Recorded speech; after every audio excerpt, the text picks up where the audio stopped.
Mga kaibigan, nagsasagawa ngayon ng kilos sa protesta. Itong mga naririnig mo yung background, no? Duterte, itong mga militanteng grupong Gabriela dito sa Mabuhay Rotonda at nais nilang makulong. Nakalagay sa mga banner, hustisya para sa para si Dus, ayun, Saligan, hustisya para kay Kian de los Santos at iba't ibang mga banner nakasulat dito sa kanilang banner, mga kaibigan.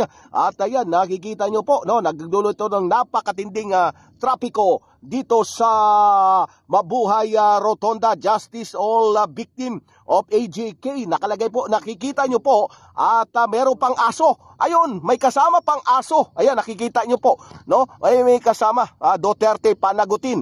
Yan po ang nakalagay, hustisya para sa biktima ni Duterte, bayan mo na. Ayan, ang daming mga estudyante, yung ibang dito, Duterte ikulong, yan ang nakalagay dito na mga banner at streamer dito sa naturang lugar.